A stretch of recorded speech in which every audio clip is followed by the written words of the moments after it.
То, что вы сейчас увидите, изменит ваше представление о скорости. Две одинаковые машины.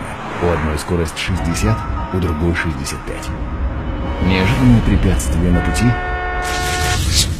Оба водителя сначала реагируют и потом, в следующий момент, жмут на тормоз.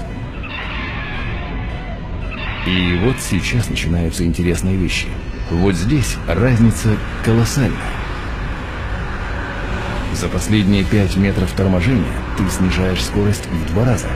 Поэтому в момент столкновения скорость этой машины по-прежнему 32 километра.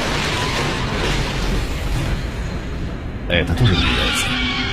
Но только не скорости 5 километров. Так что неважно, какой ты хороший водитель. Разница в 5 километров там приводит к разнице в 27 километров здесь.